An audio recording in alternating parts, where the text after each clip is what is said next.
Hey, yo, C-Red Nation, what's good? What's good, everybody?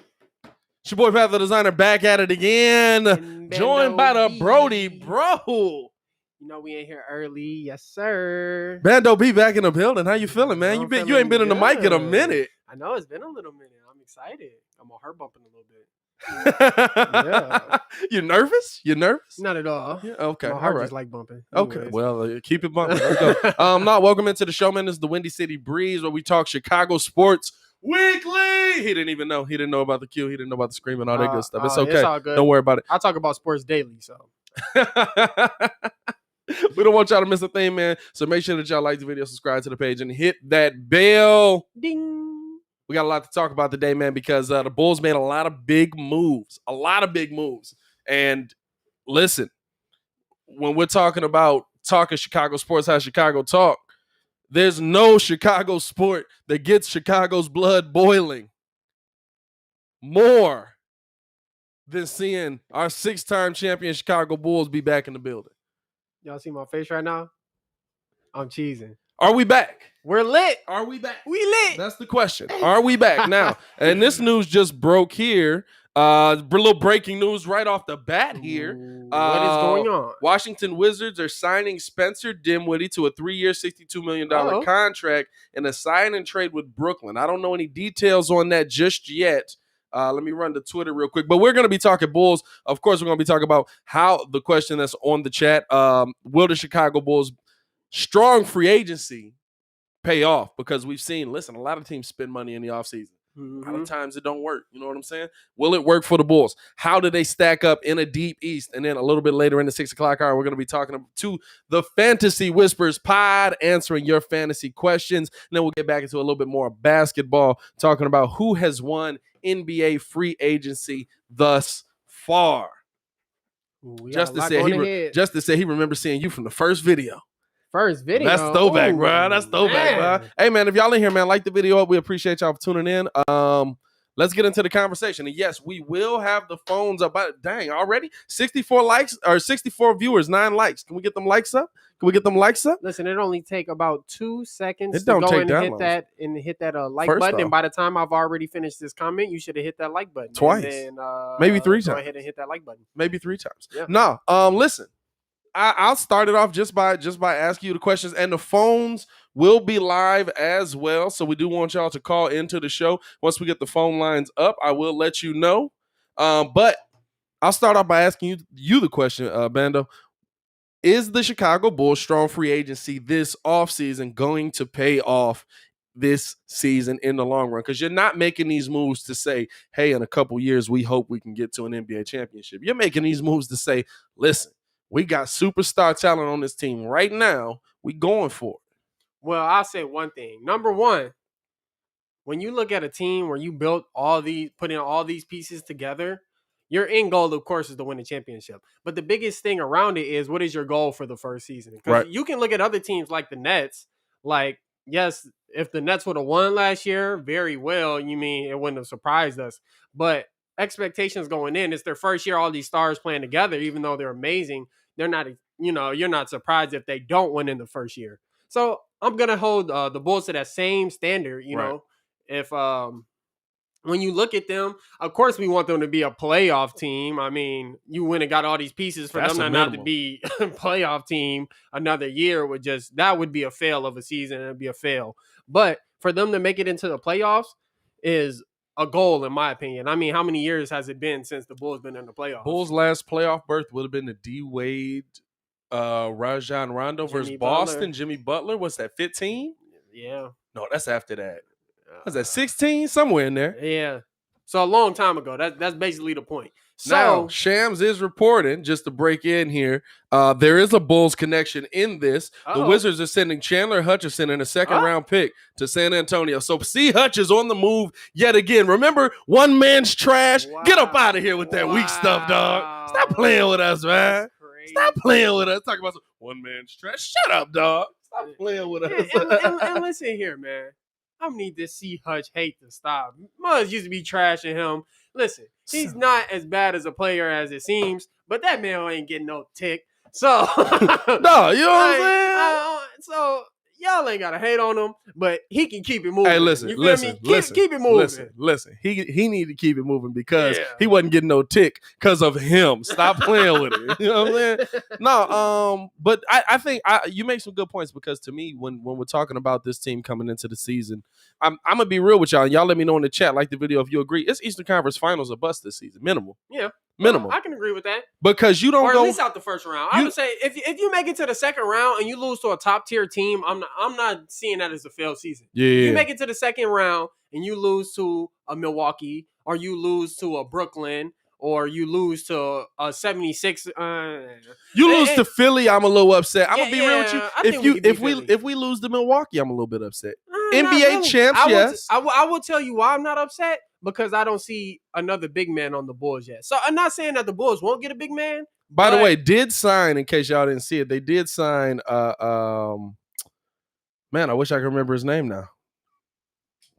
And here's your sign. Let me go to the phone. Big man, come on, chat. Y'all know y'all can help me out. I just gotta find it, that's all. Hold on, I'll go to this. He was on Philly last year, gave the Bulls buckets. And it is a sign I didn't Tony Bradley. Oh, 1 year deal to the Chicago Bulls. Thank you. Appreciate chat. Yeah.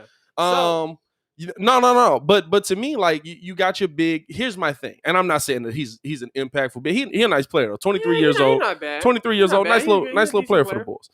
Here's my thing. When I'm talking about this team, and I see a lot of people saying, it's okay if you lose to the champs. It's okay if over 100 in the chat. Keep them likes going up. We appreciate y'all for tuning in with us. Yeah. It's okay if you lose to the champs. It's okay if you struggle versus the better teams in the East. To me, it's not because you're making these moves for that reason. Yeah. You're not making these moves to say, let's go out. Let's have an early exit. You're not making these moves to say we can't compete with the Milwaukee's. Now, listen, Brooklyn is different to me. Brooklyn, to me, is minimum health. If Brooklyn's healthy, there's nothing the league can do. If you got James Harden, Kyrie Irving, and Kevin Durant 100% healthy, I don't care how many plus 30-year-olds LeBron gathers in LA, he's not going to do it. When he got like 3 players, he's got like 15 of them going on. You know what I'm saying? He got like 3 players under. I'm looking at the ages and on AD that team. Is like what, 28 now? Bro, I'm looking at the ages on that team. I'm like, good Lord, that's the geriatric team. But I'm looking at that and I'm just like, if you lose to Brooklyn, I got nothing to say. Truth be told, if they lose to Milwaukee, as of the team that we have right now, I really don't have much to say because of the fact that we don't have nobody to really contain Giannis. No one does. That's why. But here's the thing: you should be able to dominate a Chris Middleton. You should be able to dominate a Drew Holiday with the pieces you have in place. Lonzo Ball, Drew Holiday. I'm taking Lonzo's defense over Drew's offense. Yeah, now maybe that sounds crazy to the but Lonzo is a good defender. Lonzo just been doggone in New Orleans. Yeah, ain't nobody paying attention to Lonzo. But think about this: what if the Bulls and Milwaukee go to 7 in the second round and lose? Do you qualify that as a failed season? It depends on how the games go. Depends on how the games go. You know what I'm saying? If we see what we saw from Chris Middleton and Drew Holiday in the Brooklyn series, where there were 3 legit games where they did not show up, and you can't get one where they did, I would call that a failed season, because that means that you won 3 games where they did not show up, and you couldn't get one where a team was at full strength. That means your team's not ready. I can see that. And so to me, when I'm looking at what the Bulls are trying to do, what they're preparing to do, and stuff like that, like I'm not giving them the listen, it's gonna be okay, because you're betting your bag on Zach LaVine and Nikola Vucevic. For me, you have to come in the season with this mindset that we have to get to the Eastern Conference Finals at a minimum. And maybe I'm thinking too lofty with it. But to me, like, if I'm looking at this team, you didn't get any of these pieces to put your team at a crazy level over the top. You got these pieces to take pressure off of the back of Zach LaVine. Yeah. You don't go get DeMar DeRozan to drop 30 a night. You go get DeMar DeRozan. Baki in the chat, what's good, Imam? You go get DeMar DeRozan to come in and alleviate some of the scoring when Zach LaVine's having a tough time or when Kobe White's having a tough time. Right. You know what I'm saying? Like, if you're going out to get these pieces, Alonzo Ball or DeMar DeRozan, to put you all the way over the top, then you don't believe that you have the core pieces here yet anyway, and you're really not in a much better position. That's why I say for the moves you made, and not even so much the stuff you gave up, because really, like, to get DeMar, you really gave up Thad Young and a first, but you can get a first back if things don't work out. You make it. Like, I'm not worried about the draft picks in the NBA anymore. It must be swapping draft picks like they passing the blunt. Like, well, I have two things to kind of counteract what you're saying. The Right. first one I would say is, and this is just a main point. When you look at the Bulls, we're not looking, or at least from me, what I understand, we're not looking at them as a super team yet. I mean, no, I don't think so. But when you look got to at see Brooklyn, what is Brooklyn? That's a super team. When you look at Milwaukee, do you qualify them as a super team? No. So I qualify them as Giannis and the rest of them boys. Well, so my point is, where's the bar set? Are we a Milwaukee level team? Oh, yes. Are we yes. a healthy Brooklyn level team? And I'll tell you why I say yes on are we a Milwaukee level team? And listen, I'm not saying that the Chicago Bulls are going to be world champions next season. Don't think I'm saying that, but I think that you should be competing to try and get to one with the level of moves you made. But I say we're a Milwaukee level team because when you look at the Chicago Bulls, this is what Jay Crit in the chat was good, Imam. Yo. This is what people don't pay attention to when we talk about the Bulls, right? We have a player on our team right now who averages 28 points a game and shoots it at a 50% clip. Yeah. And he shoots it very well, very above average from the 3-point, an elite scorer, and he's improving his defense. Yeah. To me, every time, only here in Chicago, when we talk about our players, do we move the bar on what superstar is. Yeah. Only here in Chicago, because when you look at the flip side, the Bulls don't have a superstar. The Bulls don't have a Giannis Antetokounmpo. Right. We don't have that. But we do have a big man who's 25 and 11, which would make him a top 5 big man in the NBA. And that leads to my point. My main point is, if they're on the same level as a Milwaukee team, then what takes them away from being on that level of being a superstar team? Because when you look at the 3 biggest things that the Bulls struggled with last year, one, facilitating. Guess what? We just took care of that and picking up Lonzo Ball. 2, perimeter defense. We really just worked on that, picking up Lonzo Ball and Alex Caruso, 2 really big time defenders, perimeter defenders. Absolutely.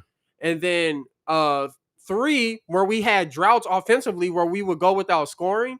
We're probably not going to see that anymore, because when Zach is struggling, now we have DeMar DeRozan to go find his own bucket. We have players who can go get their own bucket now. Lonzo Ball to facilitate the ball to where if they can't get their own buckets, they can get buckets within the flow of the offense. So we really covered the 3 biggest like problems that the Bulls had last year. So from where we are now to from say a Brooklyn team, what are we still really missing? Brooklyn to me is, see, this is what I say about Brooklyn, and I like Jonathan Washington. He says we're not on the level of the Bucks, Nets, or Heat. Now the Heat, listen, I'm gonna say this: the Heat don't worry me. Oli's a little different, but again, teams that are relying on health, and like the video, if you agree, teams that are relying on health, and when you come into a season, a grueling NBA season. And every year we say, listen, Chicago, we've been here, right? We've been here. Every year we come in here and say, if D Rose is healthy, we can win an NBA championship. Yep. If D Rose is healthy, if Boozer is healthy, we can win it. If Joakim is healthy, we can. When you come into a season and you say, if this guy's healthy, if this guy's healthy, if this guy's healthy, as much as we say it about the Brooklyn Nets, as much as we say it about Victor Oladipo, as much as we say it about, name the players on those teams that have not been healthy in those situations. That's a game-changing loss. Think about the championship. I mean, the listen, playoffs. And as crazy as it is, what's the one team that suffered the least amount of injuries to stars? The Milwaukee Bucks. Yeah. The Milwaukee Bucks. Absolutely. And they honestly, he just played through it. He just ended up fighting. Giannis did get hurt. Because he did get hurt. But but then even in that game, Chris Middleton, all of a sudden, you able to show up. Yep. When listen, I don't take anything away from like what the Bulls have done. I don't take anything away from the moves they've made this offseason because I like to see them going after it. Yep.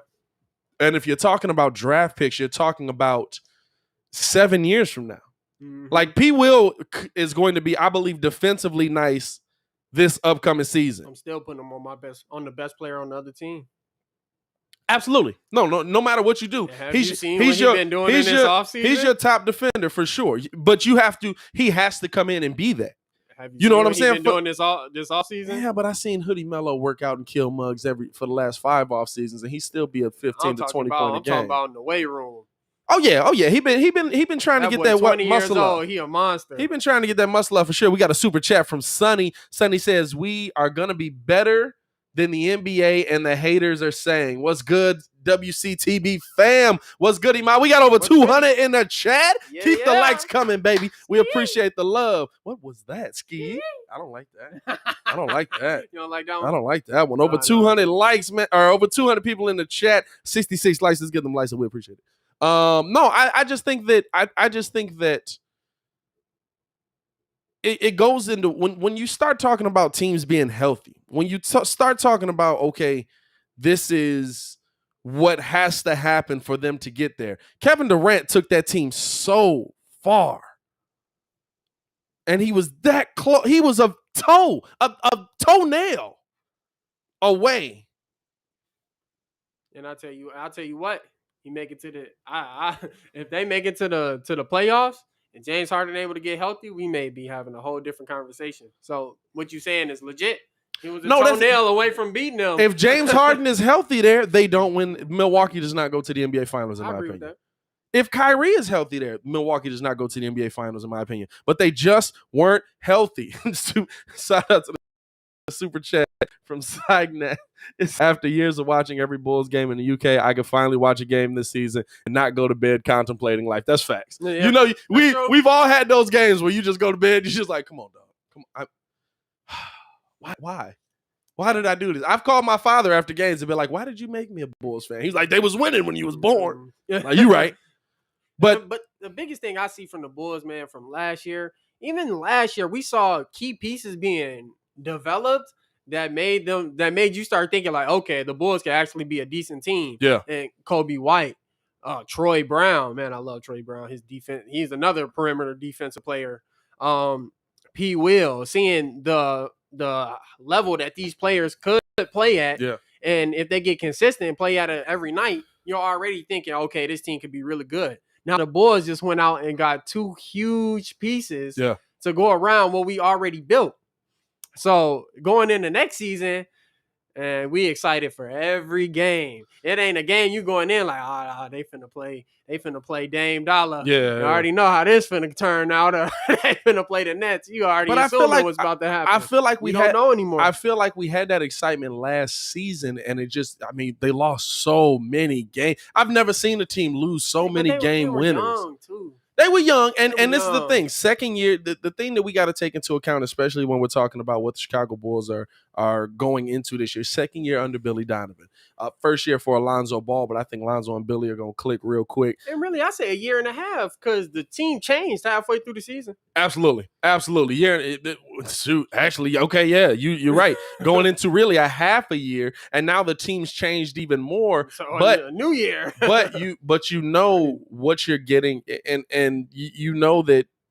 To me, you're going into this season saying we have to win or get to this level. Like I've said, to me at this point, it's Eastern Conference or Eastern Conference Finals or bust, and that's not too lofty to me because I put Zach LaVine on that level. Yeah.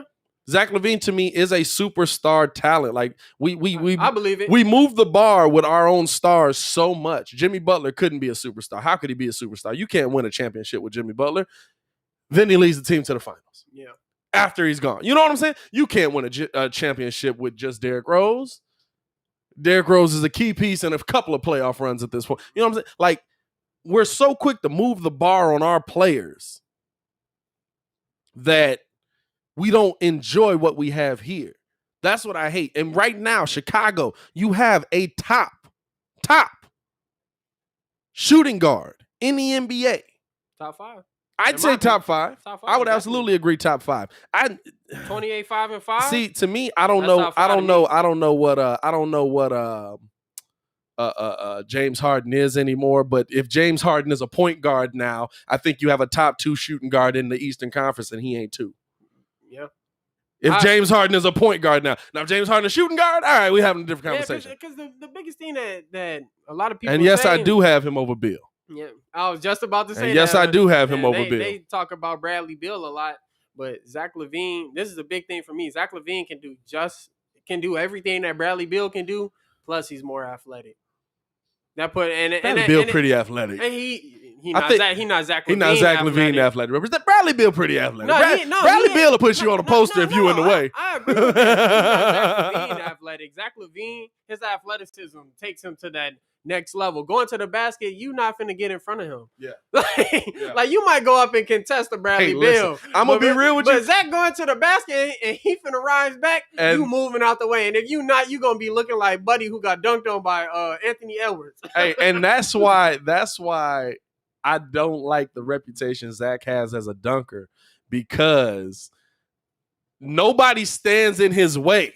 Exactly. So I don't get to see him posterize people. So like when I saw Zach get Buddy in Indiana last season, I had to clip that one up because I was like, we are never gonna see this again. People do not get in Zach LaVine's way. They're not stupid. Nobody, like Giannis don't get in Zach LaVine's way. Stupid. He'd be like, let me all right. Like they know better. They not about to jump with him. Let's see what we got. Baki asking a question. Here's a question, Pat. Are we as fans too quick to move the bar, or was Garpax who moved the bar, which impacted the narrative? Was it Garpax that moved the bar? I don't think that it was. I think he. I guess you could say that. But that plays a part into a great question, Baki. He's basically talking about is the fact that Garpax was like, oh, we're real quick to give up on them. The reason that we've turned away, that they're not the superstar that we want them to be. And I think that absolutely plays into it. I think that absolutely plays a part of it. Because they were so quick to give up on a Jimmy Butler in that situation. But I think that we're kind of the same way. You know what I'm saying? I think that we're kind of the same way. We look at it and we say, hey, Jimmy Butler can't lead us to a championship, so why do we want to have Jimmy Butler here? Let's start a rebuild. And I don't want to see that again. Like I'll tell you this. I'll say this. Rebuilds may work every blue moon. But you know what does not make your team better? I've said this on the show many a times. Getting rid of top-tier talent. You have 2 top-tier talents on this team. I say 3 now. You possibly have 3. You honestly possibly have 3. And that's kind of why we want to get into it. How do they stack up against this deep East? And pretty much we'll just look at the Bulls versus the teams that are here and break it down, because I really want to see, because in our mind we see these names, but like even I was like, yo, Bulls are easily a better team than the Heat. I forgot about Oli. Forgot about, you know what I'm saying? Like I forgot about what they already had down there. And you got to add that on to what's coming next. I'm not gonna lie to you. I still think the Bulls is a better team. And the reason I say that. All right, so let's go through it. So let's see overall. Here we go. Our conferences. Let me do conferences. So right now in the Eastern Conference, I'll just go through it based on the teams in the order they finished the season in, and then I'll ask you better or worse. Philadelphia 76ers. Better. One thing I will say about Philadelphia is, yet again, we do have Vooch to be on Joel, but Joel, his footwork and his ability to score is just top tier. So for the Bulls to be able to be effective against the 76ers down low, they're going to need a big man that can really have a presence down there. But as an overall team, I'm going to take the Bulls.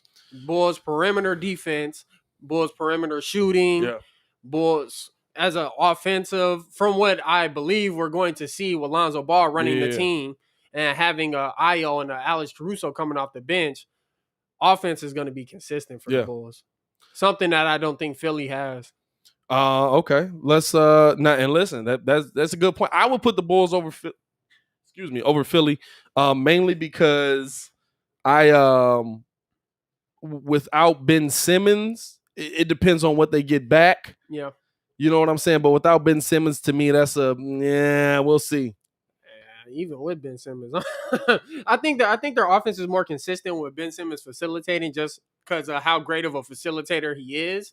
But when you look at the 76ers, majority of the offense is coming through Joel Embiid. Right. A lot of stuff is feeding through Joel Embiid. Where the Bulls have a team where everybody seems like they're going to be involved.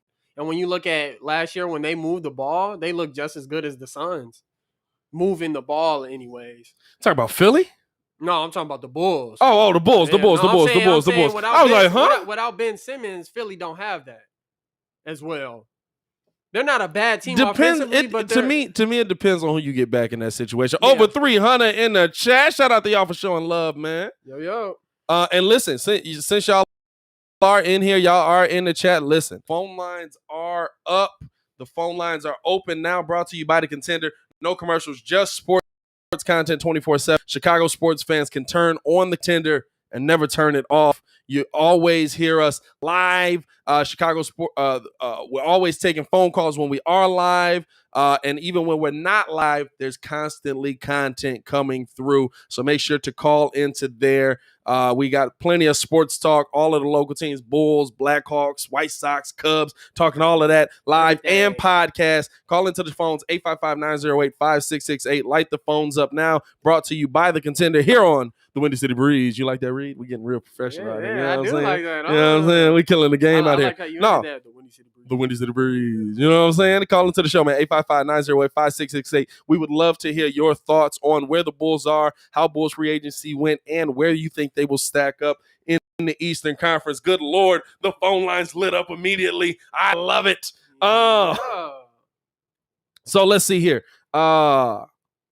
Where do you see the Bulls matching up? We'll get to one more, and then we'll get to some of these calls. Where do you see the Bulls matching up versus the Brooklyn Nets? We kind of said that there.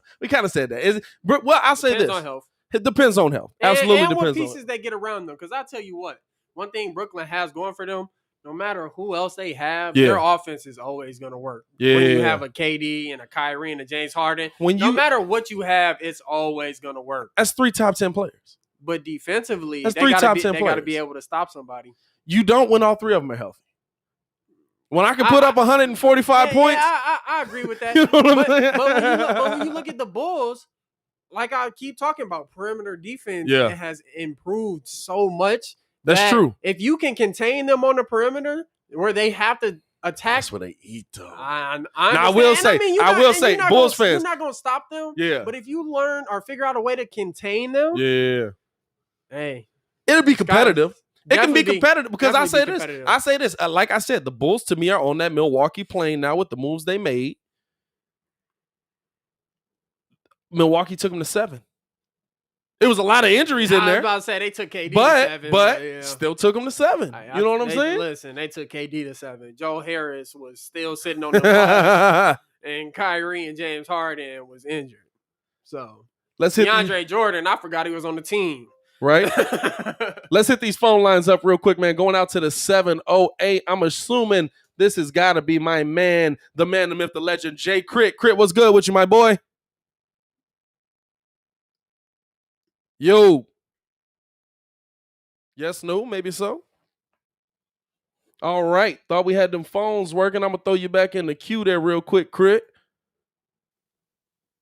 Let's see. Let's try one. Oh, I got myself. Okay. Let's try one more real quick. Let's go out to the 312. Now, I know this is Robert. Robert always looking to talk some Bulls. Robert, what's good? Hey, how you doing, man? What's going on? What's going on with you?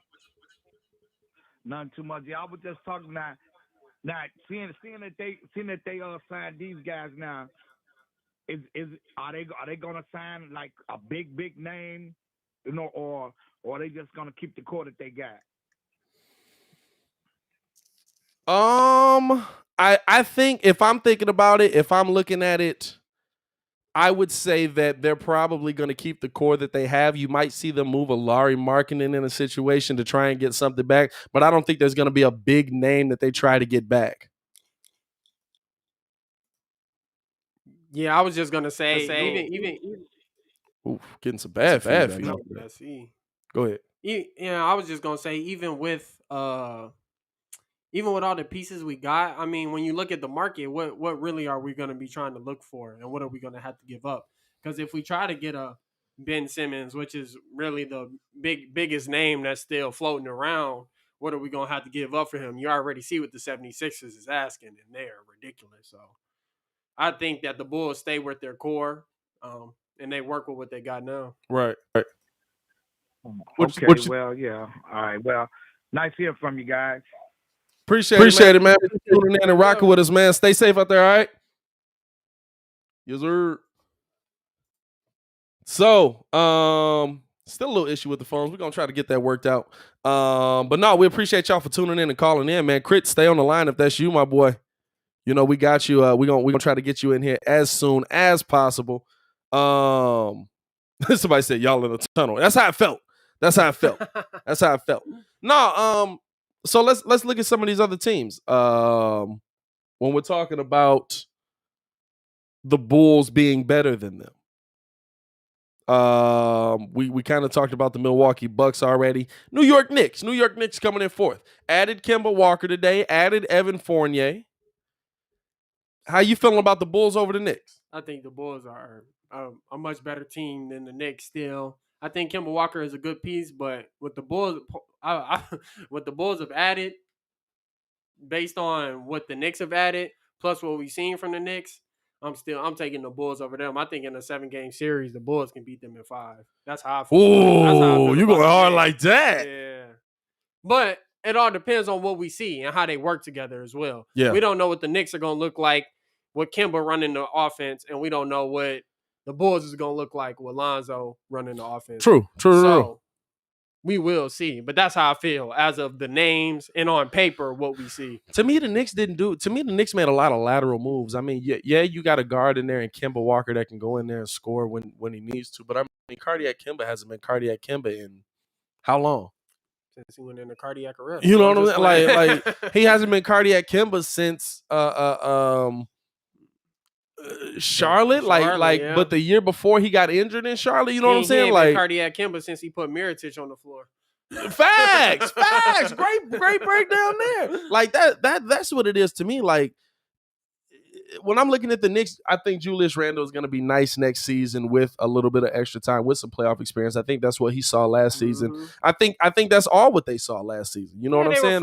They were fresh, and that's why I like the addition of DeRozan too, because you got somebody that's been in that Eastern Conference Finals. Yep. But they were fresh. They were new to it. They were trying to figure it out as they went along with it. And the only person who was prepared for the moment was the dude that's the former MVP that's been in the Eastern Conference Finals versus the Miami Heat and Derrick Rose. And he used to play for the Bulls. You know what I'm saying? That was the only guy that seemed to be prepared for the moment. And so, to me, when I'm looking at the Knicks, I think that they will be better. I think that they will take a step forward. But to me, adding Kemba Walker and Evan Fournier, especially on a Thibs defensive-minded team, does nothing for me. Yeah, Fournier is. I mean, he's a good player. He can go get his own bucket, but he's not a table turner for me. He don't make me consider the Knicks a big upgrade from what they had before. He's a good player, but I don't think he's that table turning player. I think if Kemba Walker comes out and is cardiac Kemba to go along with everything else that they have, then the Knicks will. They have the ability to make some noise, but I still don't think they're a top tier team, and I still don't think they're better than the Bulls. All right, so let's. I would agree with you. Now a team that absolutely, you got to talk about. Bulls over the Atlanta Hawks. Yeah, I'm taking Bulls over Atlanta. Really? You see Red Nation tonight. He see Red Nation tonight. Y'all hearing But look. It all depends. With John Collins coming back. He's back. 5 years, 125 mil. Okay. See, that's a little different. John Collins is a big player for them. Yeah. And off that pick and roll, him, John Collins and Trey, or Capella and Trey, is tough. Hey, but I will say one thing. The refs may be looking at a lot of them Trae Young calls a little bit different this year when he coming off them screens and he's stopping and getting them extra points at the free throw line. That may not be happening with them changing the rules. Right. Just saying. Yeah, his game could absolutely change. If I'm gonna pick one over the other, I would probably say,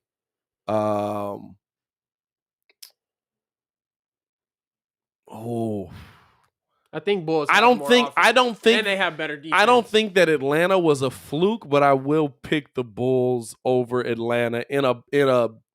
Not even we're not even talking playoffs. I'm just talking seeding right now. I think the Bulls will end up winning more games than Atlanta will. Let's try these phones out one more time. See if we still get that feedback. Well, we still get that feedback. But let's go to Crit. Crit, you there? I'm here. Big Pat Will. What's up, brother? Can you hear me? What's good? What's good, my boy? Yo. Hey, man. Tuning in as usual. What's your guest name, by the way? Your guest host. This little man. That's your brother? All right. Yeah. Nice to meet you. Nice to meet you, man. So, fellas, I don't know if Pat told you, I'm an old head in 57. I've been watching Bulls since the 70s. What we got to do right here, what we're missing, I love kind of the homerism. That's what we've been waiting for good teams. Our problem here is they're good on paper. The teams that we're saying that we're better than playing together for about 2 years. I believe on paper we're better than Philadelphia. We're on par with Atlanta. The Knicks, even though I think the Knicks, what they have is their coach. He can coach them. He knows that Tibbs can coach a team through anything. He can pick up a pickup league and get 3 wins. But I just think with what we're looking at here, I love that everybody's excited. But we're talking about we got 2 young cats. I'm excited. We just got Ayo, and you got Pat Will that's coming. And so we just got to slow down just a bit. I like where you guys are going with it, but you hear what I'm saying on this, or am I kind of missing the point? No, I get you. You're just basically telling us, hey, listen, it's a good team. We expect a lot, but maybe pump the brakes a little bit on our expectations. That's basically what you're saying. And one thing I can agree with is that the Bulls are, when we look at a Brooklyn Nets team last year, they struggled at first. Yeah. Even though they had all these amazing players, they did struggle. So go along with this point, the Bulls definitely are going to have to build chemistry. One thing I will say, though, that the Bulls will have is the ability to learn to work together. We're going to have a full season to really work all that out. So by the end of the season, hopefully playoffs with everybody being healthy, by that time, hopefully we already have a rhythm going into the playoffs. Because I think this team definitely is good enough to at least make the playoffs. Right. Chemistry or not. Oh, my God. But I'm with you, man. Don't you think they would certainly – I think if they gel by the playoffs, they're going to burn some people up. Even teams that may on paper be better than the Bulls, I think the Bulls can threaten them. I'm just saying, right now, let's see what happens. But, hey, man, I'm not going to hold – hey, thanks for taking me on the call and getting back to listening. But, hey, man, we're there. Let's do it. Hey, we in the building, Crit. We in the building. Yeah, appreciate it. Good you know what I'm saying? Shout out to you, Crit, man. We'll see you in the live. We know you'll be back in there commenting, my boy. Stay safe out there, all right? Absolutely. All right, man. Peace. Jay Crit, man, we got the phone lines jumping right now. Let's go out to another caller. Let's go to the 312. All I see is Chicago Bulls. It's the 312 number. Who we got on the line right here? Yo, what's up, guys? What's going on with you, my boy? I'm Bull fan.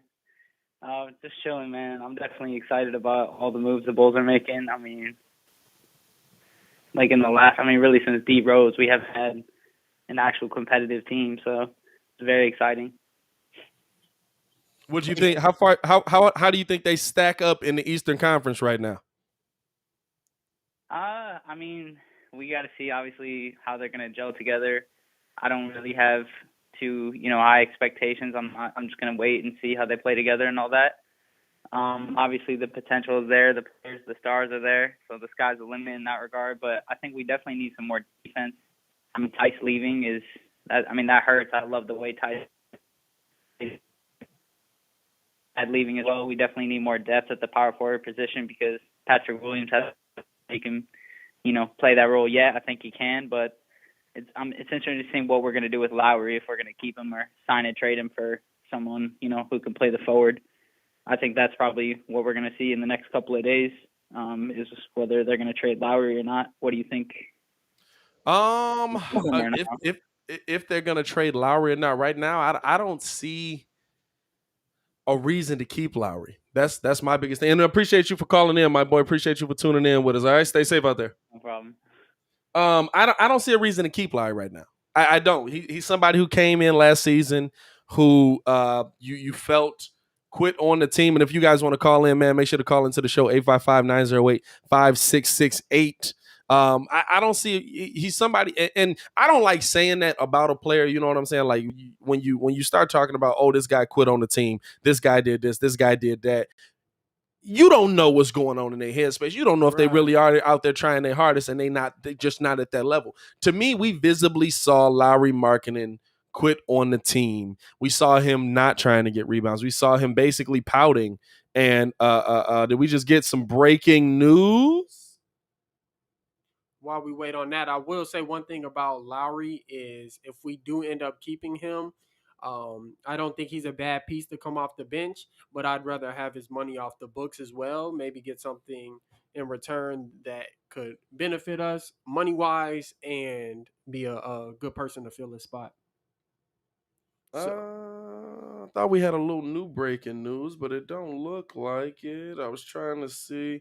This is still just about the massive trade that went down there. No, I agree with you. I just, to me, a Lauri Markkanen on this team does nothing because you know for a fact that he doesn't want to play off of the bench, but he's not going to be a starter for you. Yeah. We know that. He doesn't want to come off of the bench. He's not going to be a starter for you. And I'll tell you what, say the Bulls do end up keeping Lauri, it's not like Lauri is a bad player. Lauri still can score. Lauri's not a terrible defender. Just inconsistent. And the thing is, for a bench player, I think he's a good bench player. I just don't know if he's worth the money. And I think what we could get in return for him would be big. So, when you look at Lauri, is there a huge market for a Lauri Markkanen right now? Hey, listen, if we can get a big man to replace him, then I say it's huge. Yeah. So let's keep going. Let's go back to the phones, man. Let's go out to the 773.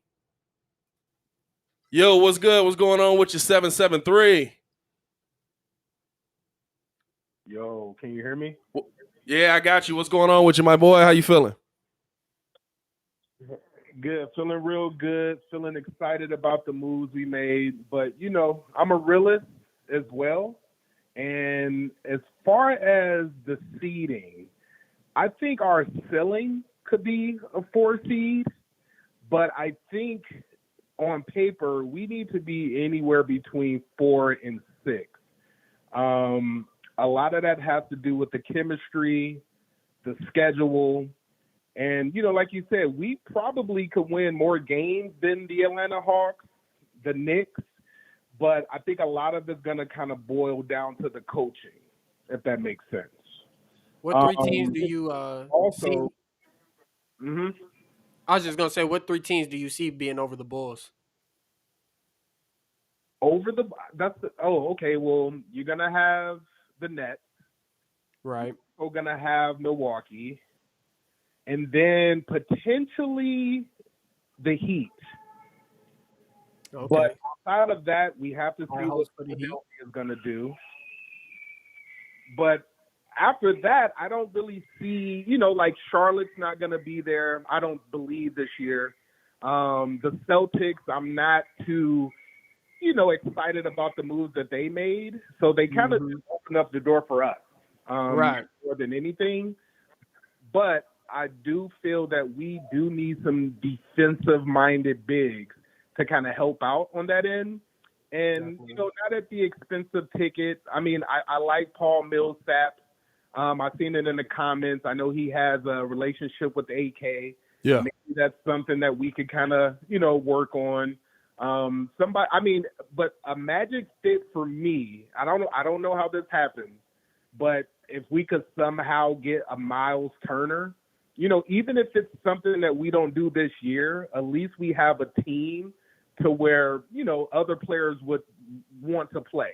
And I think, just because he can spread the floor, him and Booch, yeah, a pretty big, good 1-2 punch. I think they would work well from each other. But staying in the moment, a Millsap would make a lot of sense. But I'm just kind of interested to see what we're going to do with Lauri marketing. Because like you said, I think he is good as gone, but it'll be good if we can get some quality pieces or a piece for him.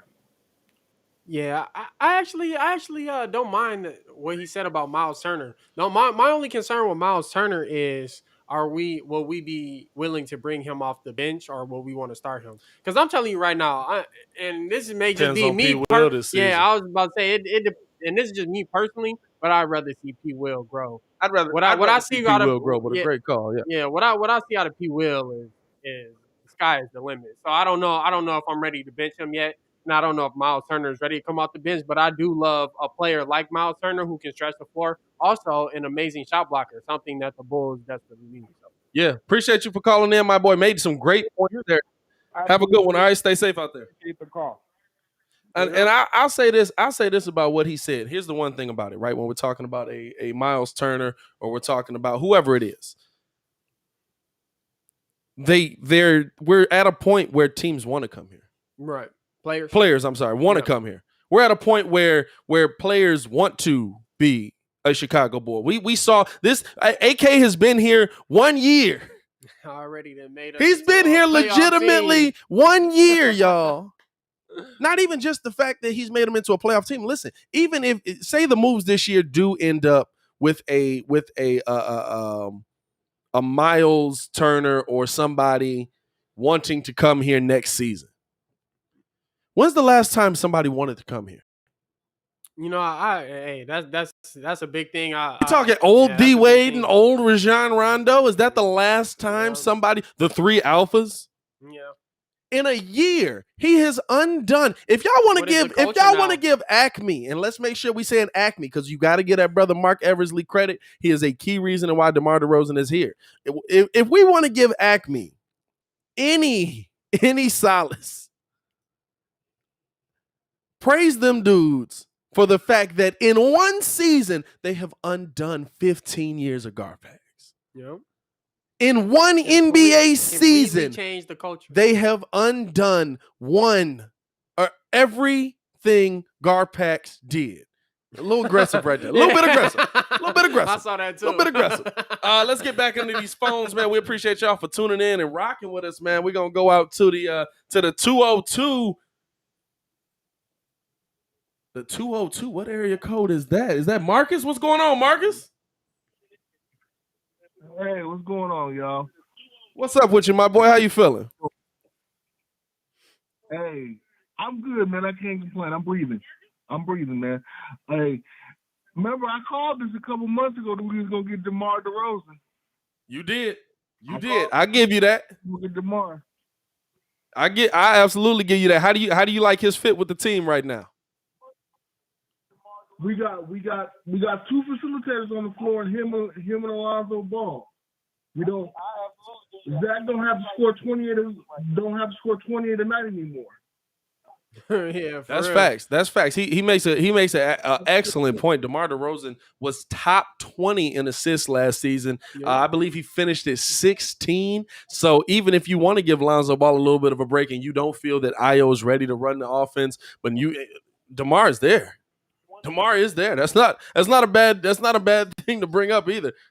I would also say for Bulls fans out there, I don't know if y'all seen that. I think we should swap Lauri marketing for Marvin Bagley. And I appreciate you for calling. That's a good point. Appreciate you for tuning in, my boy. All right. No problem. Marvin Bagley. See, I keep hearing the Marvin Bagley name. To me, Marvin Bagley's not coming off of the bench. Marvin Bagley's not leaving. Now, listen, he might not have a choice. I got to think about that one. He might not have a choice if he being Buns out there, Bunsy Buns, which he has been the last couple seasons. But to me, Marvin Bagley, I think it depends on happiness, man. If he's comfortable coming off with a bench mob, yeah, think about how much that will elevate our bench, though. Man, it definitely puts you on another level. It definitely puts you on another level. Our bench is already looking good. The biggest thing we're missing is backup big man for the bench. If we get someone like a Marvin Bagley who can come in, be a big time rebounder, kick the ball out to Kobe, give this team extra second chances off that second stream. I mean, that's huge. I don't know if we get a Marvin Bagley. I don't know if we want to pay Marvin Bagley money, but I mean, you never know. I'm not too opposed to that idea. I'm not mad at it. I think the thing to me is it realistic? We know he wants to be a starting center in the NBA. Is he good enough to be? Is he going to be? You know what I'm saying? And I think that when you're talking about a Marvin Bagley, what is it gonna cost to get him to come here? If it's just a Lauri marketing and we end up getting more back, okay, I'm here for that. But again, I'm talking. There's no reason in sending one guy out who's unhappy on the bench to bring another guy back in who's going to be unhappy on the bench. Yeah. And I mean, how Marvin Bagley's been playing, he's not a starting center. Yeah. You know what I'm saying? Like yeah, he's got the size. Yes, he's got the length. But to me, if you go get a Marvin Bagley, is he a starting center right now? Yeah, you know what I'm saying? Like in the NBA. I'll say this. And how does he fit in with Vooch if you do have to put him in there? Yeah, and I'll say this. Two things. Number one is a question for you. What position is the dude we're getting overseas? Seminovic is a power forward. He's a power forward center type. You probably could honestly with his mobility, you probably can honestly put him in there at the 3 as well. You can't expect to guard anybody, but if you want to go big body, say you getting banged around on, you want to go big body on somebody, you could have a lineup where it is Lonzo Ball, P. Will at the 2, depending on how he's shooting this season, Seminovic at the 3. Maybe you throw I cannot think of this young dude's name, Taylor something. It is something. You know who I'm talking about. The dude that we just signed, Tony Bradley. Taylor, good Lord. It's going to take me. My bad, Tony. Tony Bradley. When we get him in here, you could play him at the 4, Vooch at the 5, if you need to go with a crazy big lineup. You know what I'm saying? Like, there are so many options with Seminovic coming over that I really love the fact that he's coming over when he is. Yeah, so my second point to all this being is because we have him essentially a backup, but who is a big, we don't have to go out and get a starting big man per se to take that spot. I mean, if we do, I mean that's nice to have someone who's a starting caliber player to come off the bench. But at the same time, it depends on what we're going to get back for Lauri. If we just get a big body back for Lauri, I'm not really complaining. I mean, we need big body, so. It's an excellent point. It absolutely is an excellent point. I mean, to me, when I'm looking at it, what we're trying to replace is Thad. Yeah. You know what I'm saying? What we're trying to replace is so efficient. Is the production that Thad gave us. The fact that he was able to come out, facilitate, rebound, score, shoot enough. Everything. He was a 5-tool player. Now, was it at an elite level? No, but the fact that you saw, like, that's what Chicago's built on. Caruso is going to be kind of that, and maybe he can develop more into that while he's here. I'll tell you what, man, but he ain't going to be just that. But I'll tell you what, man, Caruso plays hard. He get a lot of smack talk towards him because they overhype him a lot sometimes. Yeah. But he plays hard, man. He's a great defensive player. He's a good shooter. And he brings that energy to the team. And I mean, those are the type of players we're looking at. So when I'm looking at I gotta say his name right, Seminovic. When we look at That's what I'm going with. That's what I heard when I was listening to it. When we look at him, if we have somebody like that who's agile, who can move his feet and be presence down low for the Bulls, then we're really already filling that spot by getting him. But I think it all depends on what he's doing. Right. We're going to take a quick break. We will get back to your Bulls calls on the other side, especially some of the guys that were holding on a little bit longer. And we're going to have the Fantasy Whispers podcast in here yet again, answering your fantasy football questions. So we're going to do a little bit of a quick pivot, just getting on to fantasy football for maybe 15, 20 minutes, and then we right back into the NBA because there's so much more to talk about, especially when we're talking about the rest of these teams. We appreciate y'all for tuning in and rocking with us, man. Like the video if you haven't liked the video yet, and get your fantasy football questions ready for the other side of the 6 o'clock hour. It's your boy, Pat the Designer. This is the Windy City Breeze. We'll be right back after this. Now it's time for a Chicago Sports Sit Down with David Schuster.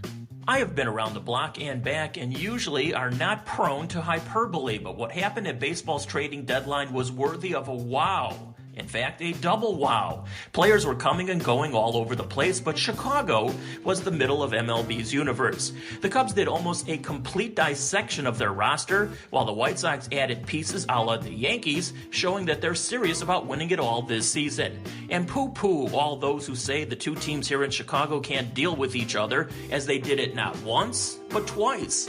Like the old Andy Frayne usher Pat Piper used to say, attention, attention please, have your pencil and scorecards ready, so here goes. It started on Thursday with the latter-day Mr. Cub Anthony Rizzo going to the Yankees for a pair of minor leaguers, and the Cubs also dealt reliever Ryan Tepera to the White Sox for a minor leaguer.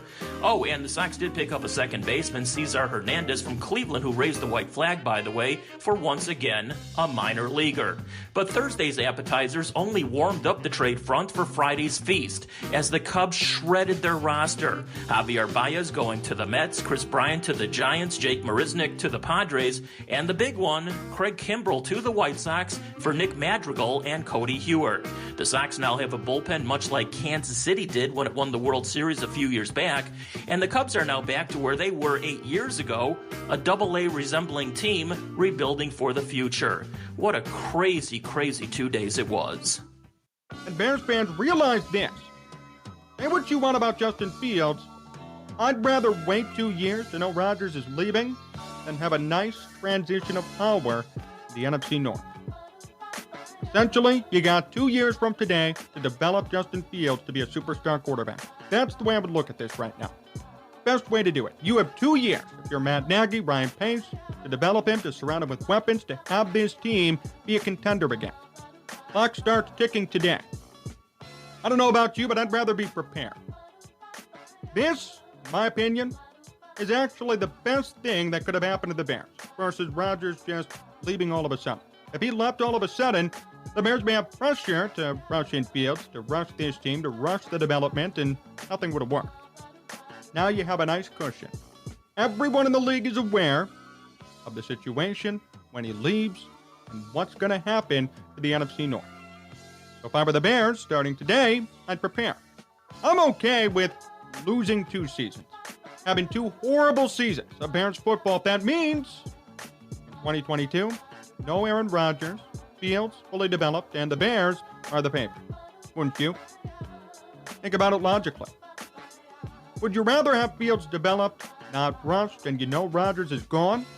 Or have Rodgers leave out of nowhere, have the Bears feel the pressure to put in Fields when he may not be ready yet? This gives you the luxury to truly develop him. Not of an issue. I really believe this is the best thing that could have happened for the Bears. Sports Talk Chicago.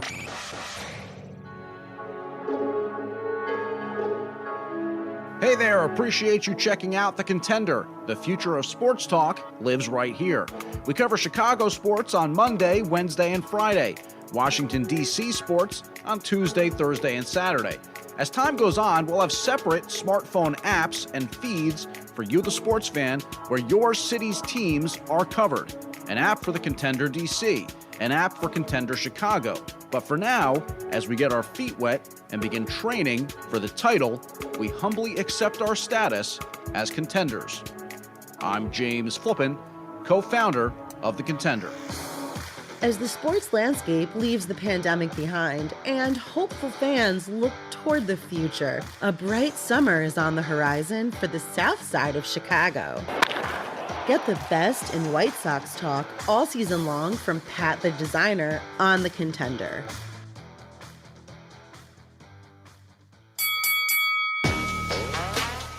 We've got you covered with non-stop talk about your favorite teams. And the sports content doesn't ever take a break, even when our hosts do. Streaming live 24/7 on thecontender.com and coming soon on the Contender app. We are The Contender. The best sports talk from Addison to Madison, all around Chicago and the world. It's the Windy City Breeze with Pat the Designer on The Contender.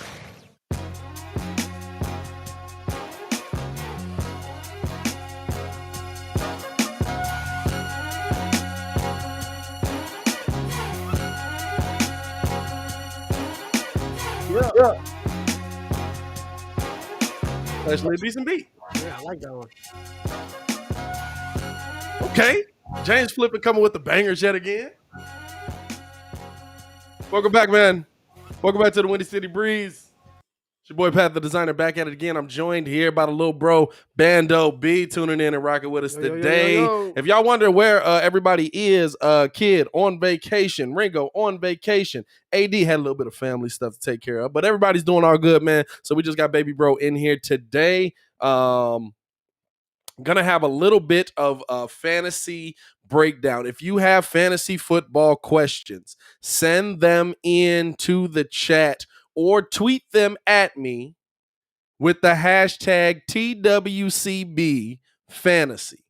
TWCB Fantasy. We'll be checking our Twitter. We'll be checking all of that. If you have any fantasy football questions, send them in because we will have the boys from the Fantasy Whispers pod joining us yet again this week. And we got some, they got to help me with my breakdown. But we want to continue to get to some of these Bulls calls while we're in here, man. We're going out to the 312 real quick to keep talking a little bit of Chicago Bulls before we get Big Trav in here. 312, what's going on with you, my boy? What's going on, bro? How y'all doing? How you feeling? Yeah, yo. I'm doing good. How about yourself? Man, I just want to say, I think they're gonna end up trading Lauri, but I don't know if it's gonna be for a wing depth or a big man. See, they just got the dude from OKC. See, it was a decent signing, but I think they should have went after Moses Brown, who's a little more bigger, got a bigger wingspan, could protect the rim, and then the Mavs ended up picking him up. But I also wanted to say I think a lot of people are sleeping on the Ayo pick. Him coming off the bench is gonna be, I feel like it's gonna be crazy. I agree with you. I think that Ayo is a player that you got to look at as a ready-made guy. He's a guy who spent 3 years in college. Listen, we Bulls fans. We know how the 3-year guys go. Yeah. We're talking about a Kirk Heinrich, a Luol Deng, a Taj Gibson. You know what I'm saying? Like, they might not be the best of the best. He might not be the best thing coming, or he might not even turn into a superstar talent, but he's a second-round pick that played 3 years at Illinois and can give you ready-made production this season. And yet again, a perimeter defensive player. Another one that the Bulls have picked up. And I think he's about like 6'4", 6'5", so he's got some decent height to him. And then you got Caruso, who's going to add some defense, and then you got Kobe, who's obviously a scorer. And then them other dudes could pick up the slack. And then I just also wanted to say I feel like right now is a very, very big moment for all Chicago fans right now. After August month is over, we're gonna have the Bears coming back. We got Fields on the team. We're gonna have the Bulls coming back, and then also we got the White Sox going to the postseason. So I just want to stop by and show y'all some love, man. Just go Sox, go Bulls, go Bears. Man, appreciate you for showing the love, my boy. Appreciate y'all for tuning in and rocking with us, man. Y'all don't know how much that means. Make sure you call back in. All right, my boy. All right, thanks, bro. Go Stay Sox. safe out there, bro. Nah, he makes excellent points when we're talking about Io. Io absolutely is a big factor to me this season. I believe he's 6'5". What is his wingspan? 6'8"? No, you know what I'm saying? Excellent defender. Yeah. Excellent defender. Really good defender. Showed it. And I think that he's going to be able to give you that kind of production this season right off the bat. Let's get one more caller in before we go to Johnny Game Time, X. We got the 224. Let's go out to the 224. 224, what's good with you, my boy? Yo, what's up? How y'all doing? What's going on with you, man? I was just thinking, a lot of people are sleeping on Kobe White. I understand he's kind of young and he had some up and downs, but I think he's a great guy. Maybe like a seventh or eighth man just to bring a spurt off the bench and kind of support. Because I think Caruso might be sixth man. So anything after him, I think would be great for Kobe White. I'm not out on a Kobe White. I think Kobe White needs to be a 2. I think he's better as a 2. I think when Kobe White can focus on scoring the basketball, he's a deadly piece in the Chicago Bulls arsenal.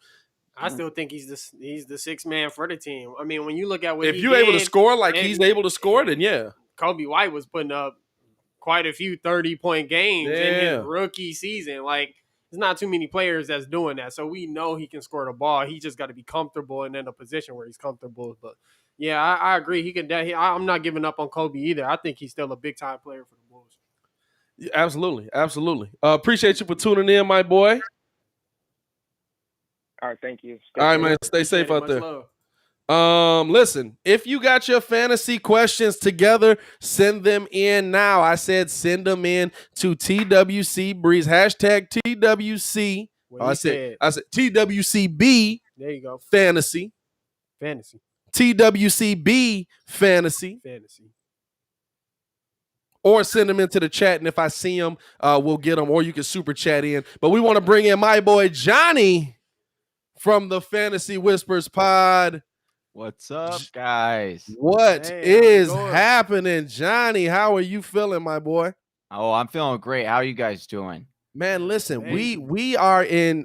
So we finally got our lineup for how we drafted. So now we really need you. Yeah. All right. Hey, that's what I'm here for. I'll give you all the tips and tricks I have up my sleeve. First things first, from you guys got anything new dropping? What's going on over on the Fantasy Whispers pod that people should be looking out for? I appreciate that. Yeah, we're, getting in the thick of things. As you know, football is right upon us and it'll be here before you know it. So yeah, just putting out as much content daily as we can on a YouTube page and being active on Twitter and things like that to really just help out the community, really get, everyone prepared because, man, these injuries happen. They're happening quick. It feels like every second, I'll say something and someone will be like, oh, the injury reporters came out and that person's on it. So it's, constant updating projections and things like that. But it's fun. It's good to have football back and almost in the full swing of things. I'm here for it. I'm excited. I'm ready for this season. Me and my man's here. We got a little comp going. We got a full trophy in the league. Yeah, got a little something to play for. So we feeling it this season. Let me ask you this right off of the bat because yours truly came in at the first pick in the draft. You know what I'm saying? So for those of us who are topping off the draft, as we're preparing for that first pick in the draft, how should we assess the top 2 running backs who, listen, CMC, Kamara, both dealt with injury issues more than enough last season to throw off your team. How do we assess that? Or do we just cop out and say, you know what, Delvin Cook's been a solid, I'm going to take him at the number 1 pick? So I have to ask first, what type of league is it? Is a super PPR. Flex a PPR? Okay, PPR. So that does change things a little bit for me. If it's a PPR, listen, I would go with the one and only Christian McCaffrey because it's a PPR. This guy is going to get 400 touches. And what do we know in fantasy football? Touches are king, volume is king. And so that's what you want to go for. Now, if you would have said half PPR or standard, I would have said my number one there is actually Dalvin Cook, better offensive line. They should be, they give him the rock a lot in that offense. So you're comfortable from that kind of standpoint. And they should actually give it to him a little bit more. However, he doesn't have quite the receiving upwork that you would like to see. Like a CMC is going to get a ton of passes. And when we talk about PPR, this is what I love, because people will make this argument about, players that get screen passes or whatnot. And I always argue this. It doesn't matter. I actually like it, because that means if he goes down right there, I still get a point. And that's like counting like 10 yards, bro. Like, so all good. He could, as long as he gets, 10 passes and goes down, that's 10 fantasy points. Like, so it would be CMC in a PPR league. He has the safest and highest floor. And I understand he was out last year, but everything out of camp is looking like he is back to his normal self, and coaches are looking and saying that, they didn't plan on, going in a big way in a different direction because of that fear of him possibly getting hurt again. So I think all systems go in a PPR for CMC. All right. I'll take your word for it. Yeah. All right. Kamara's, listen, I never made a touch. I'll just touch on Kamara. Yeah. Kamara's great, of course, in PPR, and a lot of people might bring up, oh, well, Jameis Winston doesn't generally target the running back a whole lot. So I would discredit. And here's what I'll say. Like, quarterbacks go into systems, and what the system dictates, that's what the quarterbacks look for. They have reads. They have, plays where they know where they're supposed to go. And on a lot of those plays, it's still Kamara. It just, Jameis does like to spread the ball around a lot, and he likes to go a lot deeper with passes. So you can see a lot more home run hits, which obviously take away goal line opportunities for Kamara. Right. Cool. Well, I'll go ahead and ask my first question. The first one I was going to ask is, if you try to pick one rookie quarterback in the draft, who will it be, and with what pick? Oof. I love that. This is a great question. If Travis was here with me, he would have been jumping all over this question. So I'll give him a little shout out here, because it's actually looking like this might have, where Trey Lance is looking like he is going to be the starter from week 1. Originally, I was projecting probably around week 8, but Jimmy G is not having a good camp. He has a lot of upside. He's really raw, in my opinion. I'm not as far on the Lance bandwagon, but when you're talking about fantasy football, you want to look at that kind of cheat code, and Trey Lance has that. He has that Konami code of those legs and the rushing ability. He has a big arm, so the upside is definitely there. But I'm not just saying this. I'm not just saying this because I'm on your guys' show and that you're a Chicago-based show. I'm saying this because I truly believe it. Fields is going to be a game changer. He is going to be good. People doubt his throwing motion thing. This is fantasy football, or this is football. The guy could play football. He's also going to get rushing yards. That makes a huge difference. And you've got some good wide receivers there, and a good balance between, David Montgomery and that running game. He is going to be my dark horse running or quarterback, that I would be going for, or really kind of holding out for.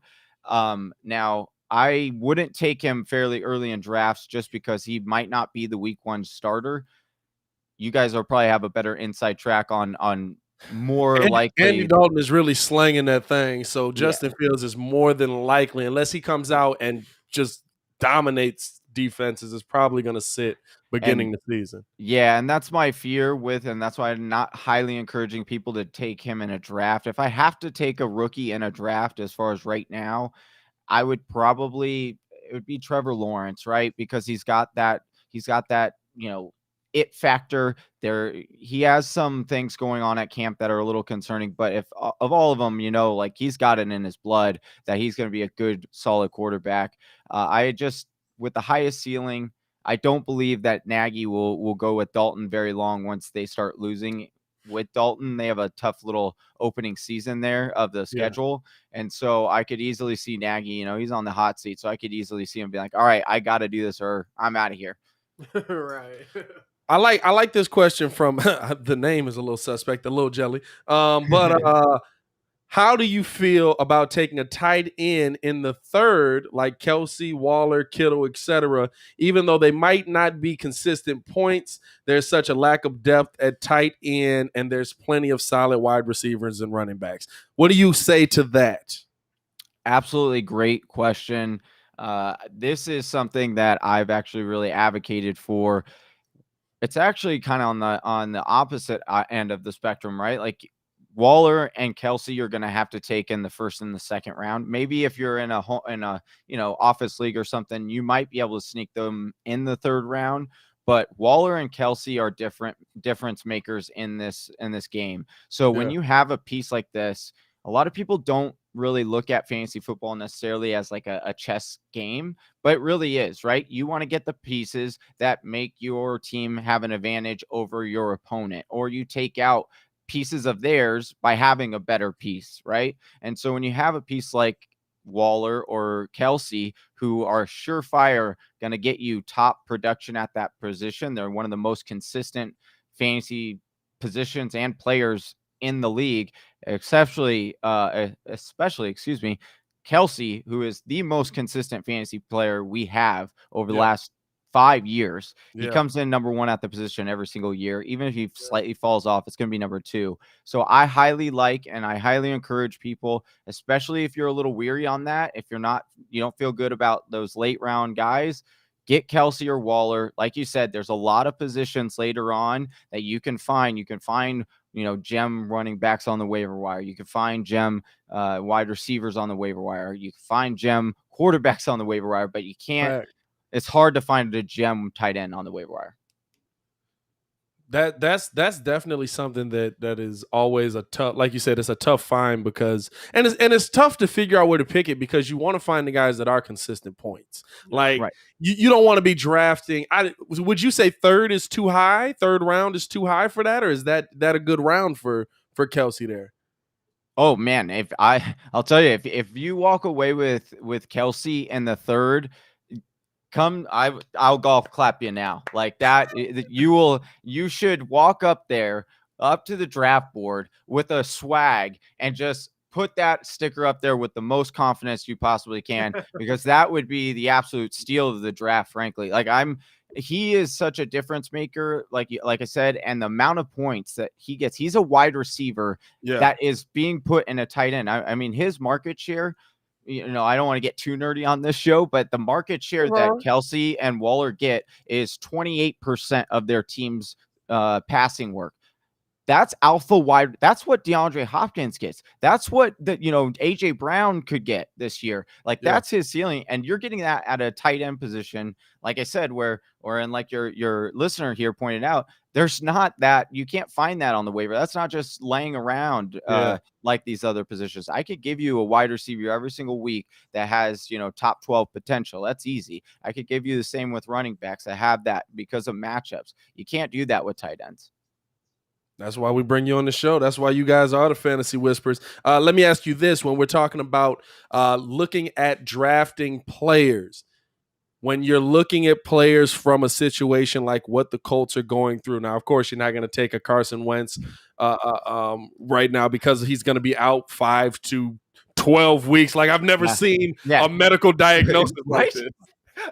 I was like, what kind of timetable is this? 7 weeks? Come on. I've never seen a medical diagnosis like this. It's like he could be back beginning of the season, he could be back end of the season. We don't really know. But when you're looking at something like that, is there a player that you're still willing to take from that team, or do you go into that realizing that, listen, the wide receivers are probably going to struggle because there's nobody throwing them the ball. The running back's going to be overworked. I'm staying away from anybody on the Colts. Honestly, right when it first happened, I downgraded the wide receivers, like you said, because, it's hard to trust in a rookie quarterback. So you generally downgrade those. That was unfortunate for Pittman. I was excited for him.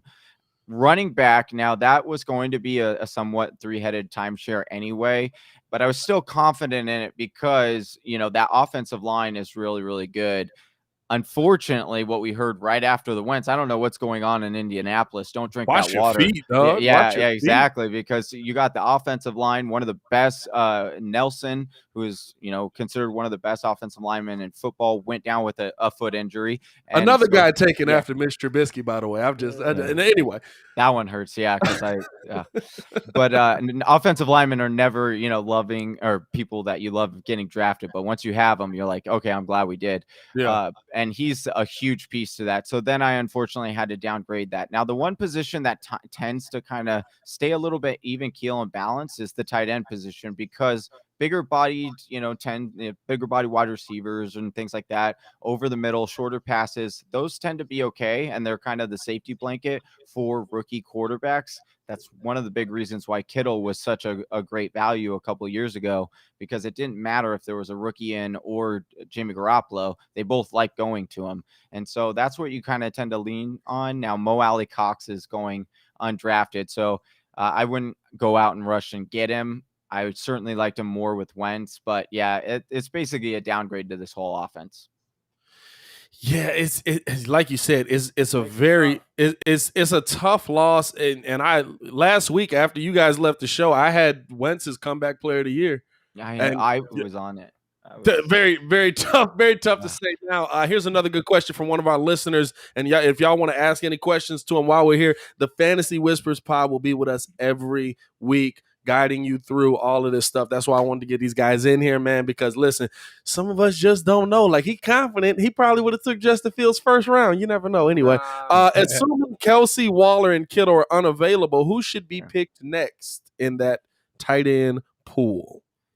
So a lot of people are going to tell you to draft Kyle Pitts from the Atlanta Falcons. He is a physical freak as far as coming into the position, but he's a rookie.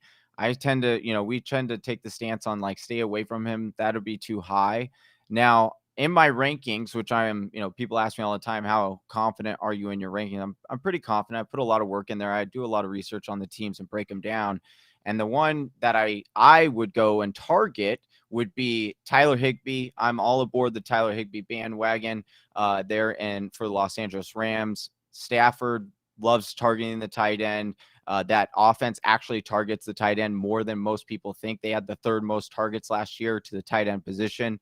There's no more Everett there. So it's basically going to be the Higbee show. So that's the target I would go for. Now, when you're in a draft, don't take him fourth, because you can get him in the 10th plus rounds, right? Not a lot of people are on him. So if you're going to go just say who should be, it should be TJ Hawkinson. TJ Hawkinson should be that fourth tight end that you should target. He is going to lead that offense in targets and market share. He's going to be the number one. He's going to get over 22% market share for that team. And that's what you look for. He's a very, very good tight end. Yeah.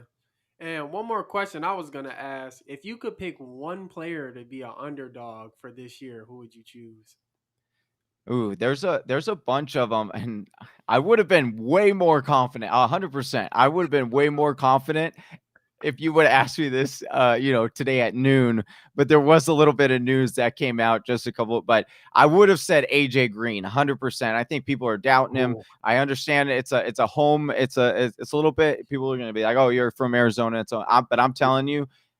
Every beat reporter, every fan that has gone there, the radio's talking about how great AJ Green looks. That chemistry has been worked on this whole time. But then, of course, I mention it, and right after, it comes out that AJ Green is, a little sidelined with a little bit hamper of an injury. So people are jumping back on, it's, all this story again. But I'll still say he's supposed to be back. I looked into it. It's not supposed to be super serious. He is literally going like undrafted. I've been getting him 14th and 15th round of every single mock draft we do on Mondays. And it's criminal, because we know what the upside of this guy is. Top 5 in the league. We've seen it. And he's going to be against number 2 corners, because he's got Hopkins on the other side.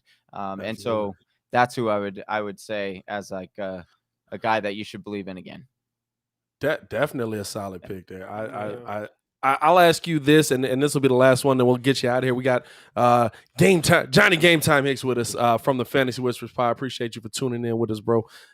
how are you guys going about navigating kind of the COVID reserve list? We've already seen some players come out on that list early, not saying that, hey, look, I'm done, but I can be out, I can be in. It don't really matter one way or the other. You're going to find out week to week. How are you guys dealing with that? It makes it, I'll be honest, it kind of makes our job, a little bit better because people keep tuning in, right? It kind of helps us. Most people, get to a position where they're kind of out in fantasy football, so they kind of just peace out. But it does help us from that standpoint. It keeps people engaged. Yeah. But as far as what we're doing, listen, you keep seeing these cases where, guys get COVID and they come back and they're not the same. They talk about it. They say, hey, my conditioning is and my stamina is no longer where it was. Now, of course, and I'll bring up like Lamar Jackson. Like, dude's had it twice. Yeah. And still refused to get a shot. And then, he's missing a lot of time. That's going to end up hindering his team. He's not going to build that rapport. It's also unfortunate because you're seeing all these highlights from Rashad Bateman, who's an absolute beast of a wide receiver.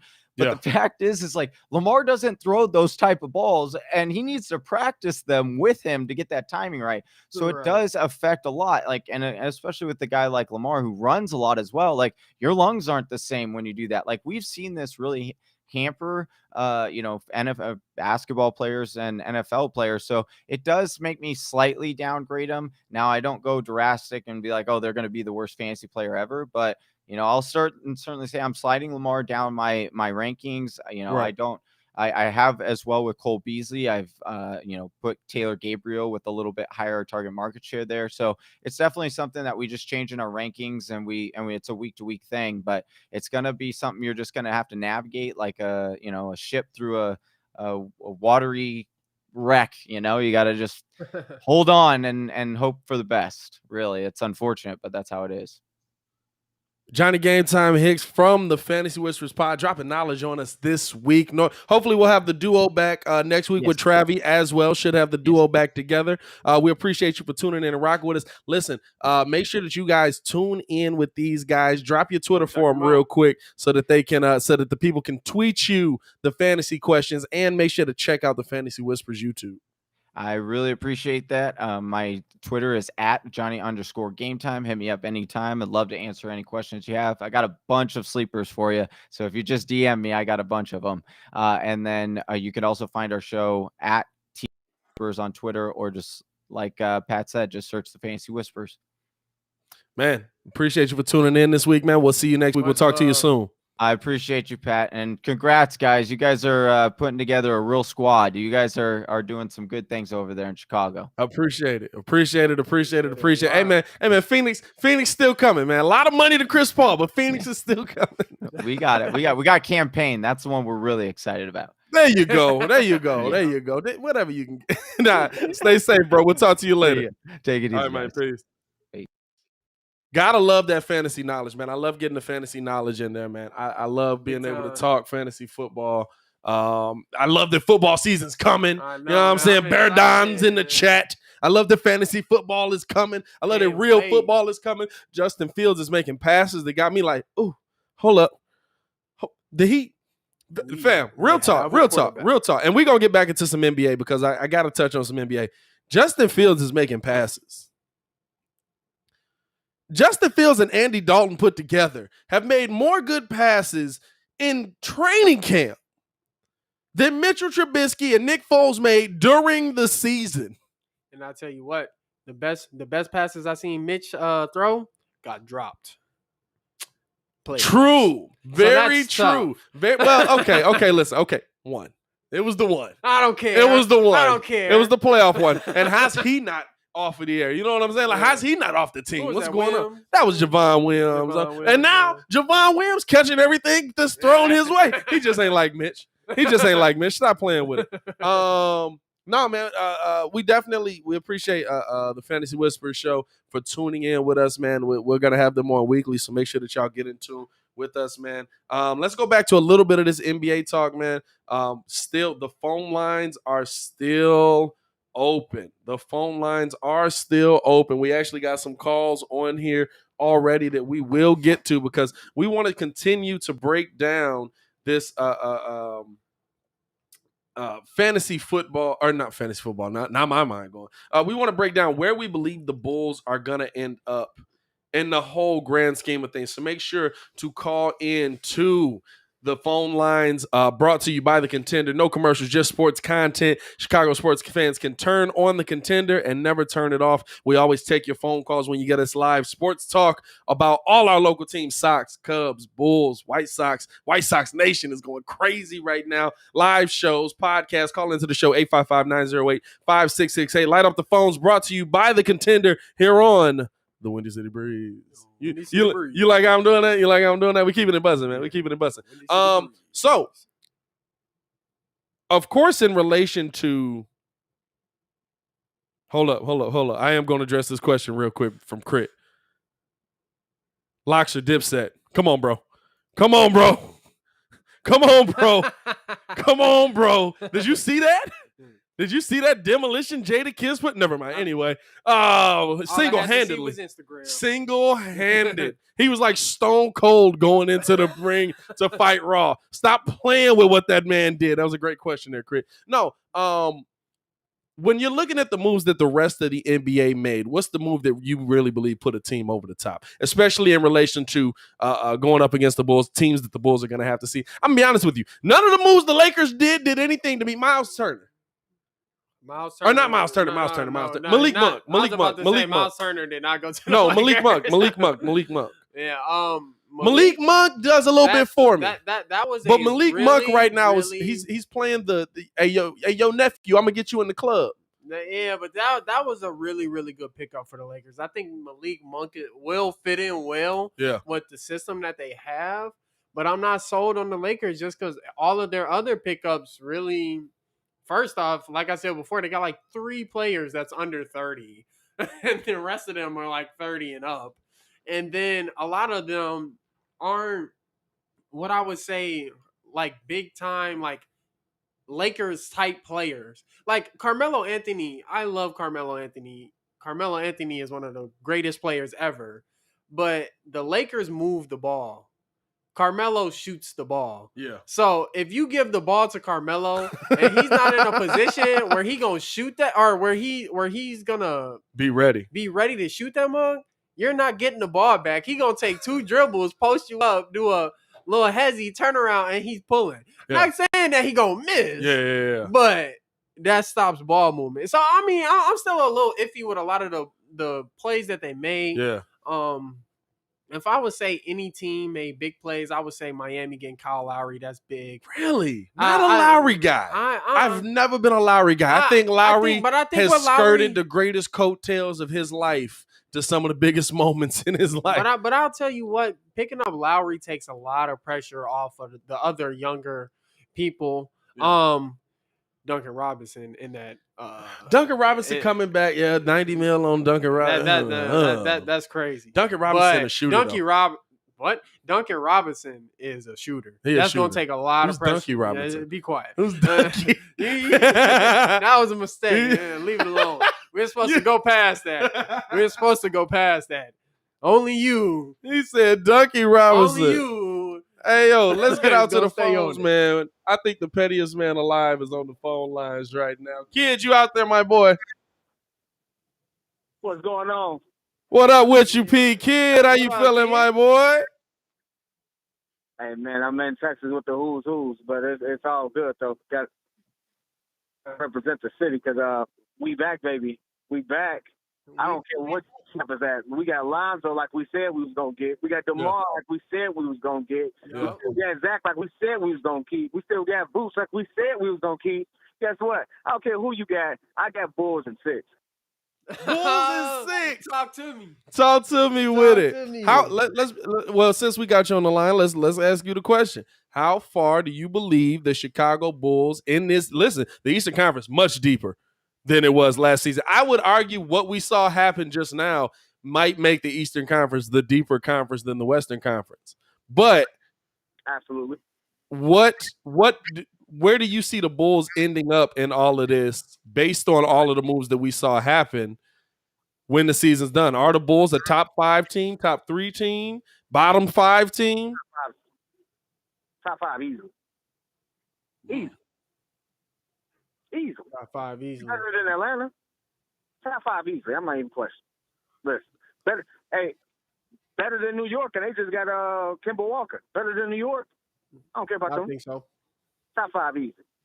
Top 5 easy. I don't care. You think top 3? Possibly. All right, so let's look at top 3. We still got Nets. Yep. We got Philly potentially. Yeah. We still got the Bucks. We still got the Bucks. All right, so top 3. I'm going top 3. Top 3? They're going to get rid of Ben soon. Top 3. They're trying to get rid of a bag of chips. They're trying to give. If they could give Doritos $150 million on paper, they would. All right. No, they're trying to get Ben for a bag of chips. They don't care about Ben. I don't care about Ben. Ben ain't moving the needle for me no more. Ain't they trying to ship Tobias Harris?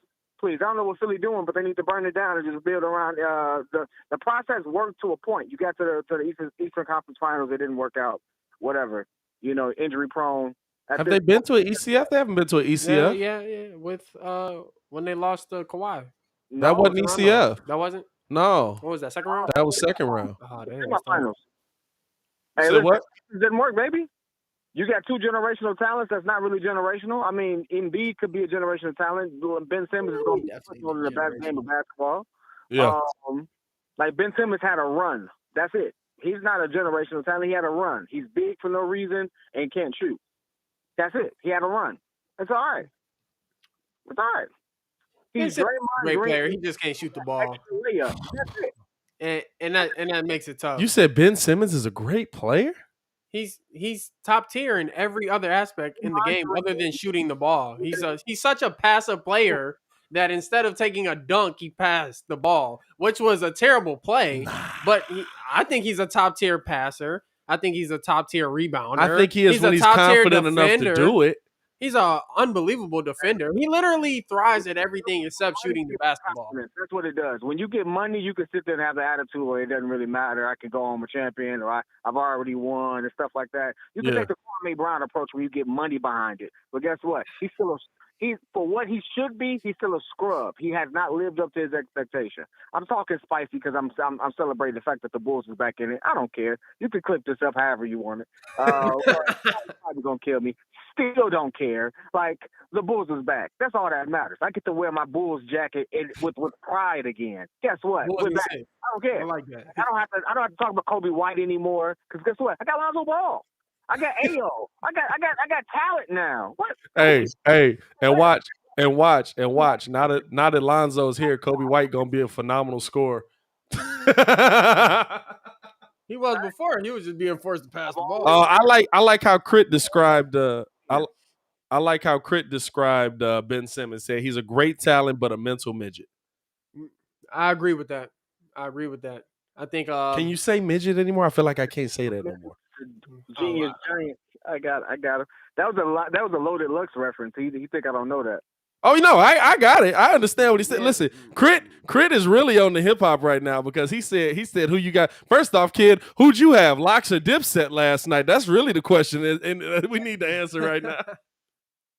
Yo, I rolled in with a Joel Santana bandana. I walked out screaming "Kiss." I don't know. Jada, hey yo, when Jada snatched the bandana off his head, I was like, dog, let it in. He said, y'all ain't got no songs for the ladies. He said, we ain't got no song. Give them the women compilation. The compilation. Oh man. We in New York and you mouthing over the song. I was like, eee. I think one of the comments said Ben Simmons for Ben 10. Shout out Lakers all day. That's a great comment. Lakers all day said trade Ben Simmons for Ben 10. That's a good reference. I like that one. Listen, I'll say this. How does, because of course, we're here to focus on the Bulls, but how does the NBA next season? Do we see a more balanced NBA? Because, like I said, I don't think the Lakers are changing much. No, none of the teams that added the crazy names. You know what I'm saying? Do we see a more balanced NBA next season than we might have saw this season due to a lot of the injuries? All right. Now, one of the things I got to do real quick, Pat, and I ain't trying to take over the show. I'm going to hop off because I love – you got a little bro in the studio. Shout out to you, bro. Hold it down. Sound great. The Lakers are absolutely a powerhouse. All right? We gotta keep things into perspective. LeBron is still a 20-plus point person a game. He's still going to give me 15 or 17 points if he gets the rock. Who? Dwight Howard, if he could just be Dwight Howard, absolutely showed up and showed out at times for them doing that championship run. Like, the fact that they got rid of him and JaVale McGee was stupid. I don't know if it was Jeannie Buss. It was a horrible. It was Rob Pelinka. He did a horrible job because they should have kept those centers. Marcus Hall is not getting that. Does not do what Dwight Howard could do. Like, Trevor Ariza is a 3-and-D guy. Yeah. Like, they have a lot. And then you got to look at the size of the team. That's a large team, Paul. Like, that's a long team. Like, they can have a starting five with nobody no less than 6'7". That's ridiculous. I just think that they could potentially lock down, and like realistically, they can be. The only thing that we doubt is the fact that they're old, and we want to see what age in the modern NBA looks like. And you want to know why that's a problem, though? It never works. That and the modern NBA is big time based on full court pushing of the ball and full court movement. Like, they're getting the ball and they're launching it down court, or they're fast breaks a lot of times. Lakers don't have no fast break. They have only half court offense. Well, like, Westbrook can be fast break, but the guys running with him cannot. He gonna be by himself. Who gonna be running with him? He might have LeBron. But I'm gonna be honest with you. I'm gonna be honest with you. I saw Brian trying to run with them young boys last year. He might not have Brian with him next to him no more, because Westbrook is moving at 100% of the time. Yeah. Right. So, but realistically though, Kobe said it best. When you run a half court set and you do it well, you control pace. True. So, while the modern NBA may be running gun and stuff like that, it may be more pick up basketball than we're accustomed to. You can absolutely control pace in a half court set. Look at the Spurs have been doing it, 20 years. They've rarely changed that up. They've always kind of ran a half court game, right? Yeah. Very possible. Even when they was winning, they had a good fast break. Very possible if you have the right people there who are able to do it. The only outlier will be is Russ going to be able to perform in a half court set, because he's a get it and go guy. So how does that look? Like, that's the only person I'd be worried about. But outside of that, half court set, that's a dangerous team. That's a really dangerous team. Well, I mean, listen, any team that still has, I don't care what nobody say, any team that still has LeBron James on it is still a dangerous team. Like, I'm not saying the Lakers are going to come out and be in the play-in tournament again. I don't think that. It's going to be dangerous. I'm sorry. You said what? I could put LeBron on the Kings. He won't be dangerous. I'm okay about that. No. LeBron with help is dangerous. Let's not cap right now. Because LeBron had Lonzo, B.I., and all that, didn't make the playoffs. I'm not trying to hear that. He was injured. LeBronzo also missed 40 games. Or LeBronzo. LeBron also missed 40 games that season, didn't he? 32, something like that. He was injured for the majority of the season. Games because of an injury, and then had a chance to make a playoff push and decided to sit out the rest. Yeah, I remember he put that headband on. It was like, it's playoff LeBron mode. And then he got tired. And then he was like, all right, I'm going to go to bed. What do we got here? We got a question from Vern in the chat. He said, question to P Kid, how would you feel about a potential reunion with LA and Chicago? Woj reported that LaMarcus Aldridge in Chicago. Woj reported that he consulted with his docs, and if he does decide to return, Bulls are a legit option. Absolutely not. Ooh. Off the bench? I don't. It all depends on health. It's health. Depends on it's health. Like, it was a heart issue for him, wasn't it? I think so. Because guess what? If he's healthy, LA off the bench, Hey, that's free cheese. I don't care if he's healthy. That's free cheese. LA off He of the bench. LA he off of the older, bench. but that's still free cheese. Yeah, LA off of the bench. Solid question there, Vern. LA off of the bench absolutely could give you some solid scoring. Some decent defense. I don't know how healthy he is though. That's a big if. that's a big Hart is a big if, bro. Yeah. What you think, kid? Because of his injury, I said no. Because look at what happened with Chris Bosh. Chris Bosh went back and forth. You know, people forget that Chris Bosh numbers look the way they do because he wasn't able to finish his career. Yeah. Like, Chris Bosh still had years left. He really did. But his injury, which is very similar to LA, and I think LA's is a little worse, is he decided to retire early. And so that back and forth, seeing if he still got it in today's league, I'm good. No, I'm all right. And it's nothing against him. It's not. I actually would love to have had him, you know, before this revealed itself. You mean when we drafted him? I would. No, I mean like honestly, if this was a conversation we were having before he decided to retire because of the heart issue and stuff like that, like if that hadn't revealed itself in that matter, and we were talking about a healthy LA that never had this, you know, pre-existing condition, then I'd be like, yeah, you know, I could definitely see us, you know, not wasting, but a roster spot to have him on a bench or even have him potentially start if he worked for it. But I don't see that working out. And just for him, period, like I don't want him to go out bad. I don't want him to do the back and forth and it not really work out. And, you know, what it could potentially do for his legacy, his career, and what he could do to him mentally.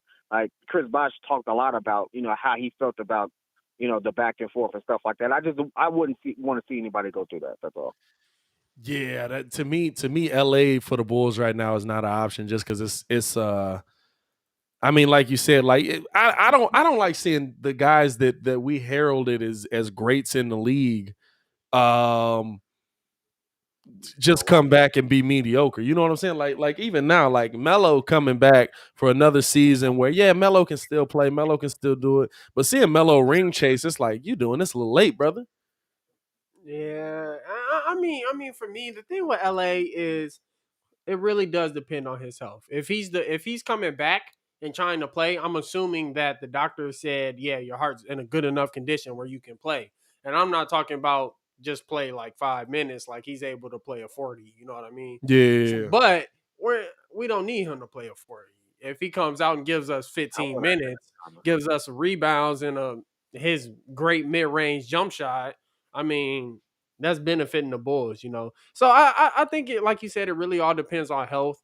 I wouldn't, if it gets to the point where it has to be a back and forward, I wouldn't want that. Yeah. But if he's in a position where he is healthy, because I mean, we don't know what the situation is right now. So if he is healthy, I mean, by all means, I'm taking to LA. So now, before we get out of here, because we kids, you might as well stick around. We pretty much at the end of the show. Got about 5 minutes left. Well, we got about 7 minutes left, something like that, and it's gonna take y'all that long just to explain this question. If there's one move left, and chat, y'all answer too.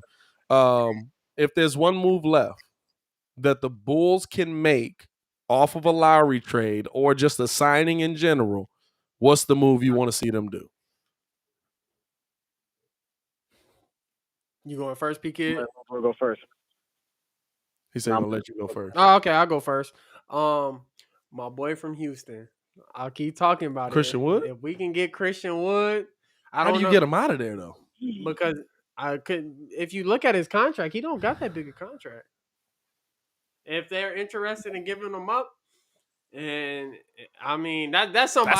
That's a great name. But that's somebody I would look to get for Lauri. I don't know if we can get that for Lauri. I don't know if that's an option.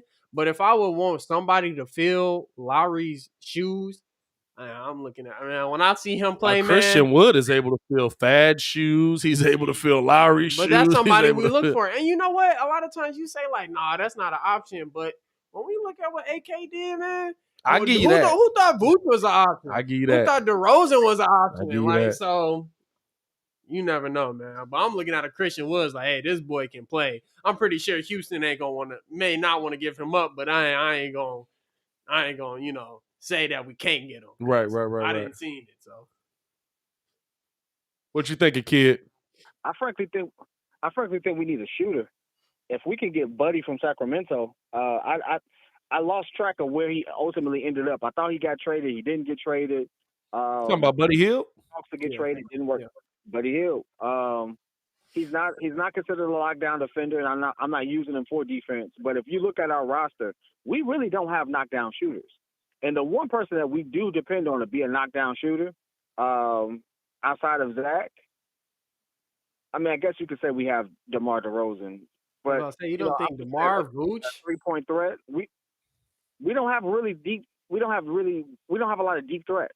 Kobe, Alex Caruso. Caruso is a Caruso is an excellent 3-point he's an shooter. excellent three-point Caruso, shooter. if you want to talk about a player that is if you're looking for a 3-and-D player, that is Alex Caruso. Yeah. Like he literally is just, I'm gonna clamp you up on D, I might dunk on you, and I'm gonna shoot this 3 ball at a 40% clip.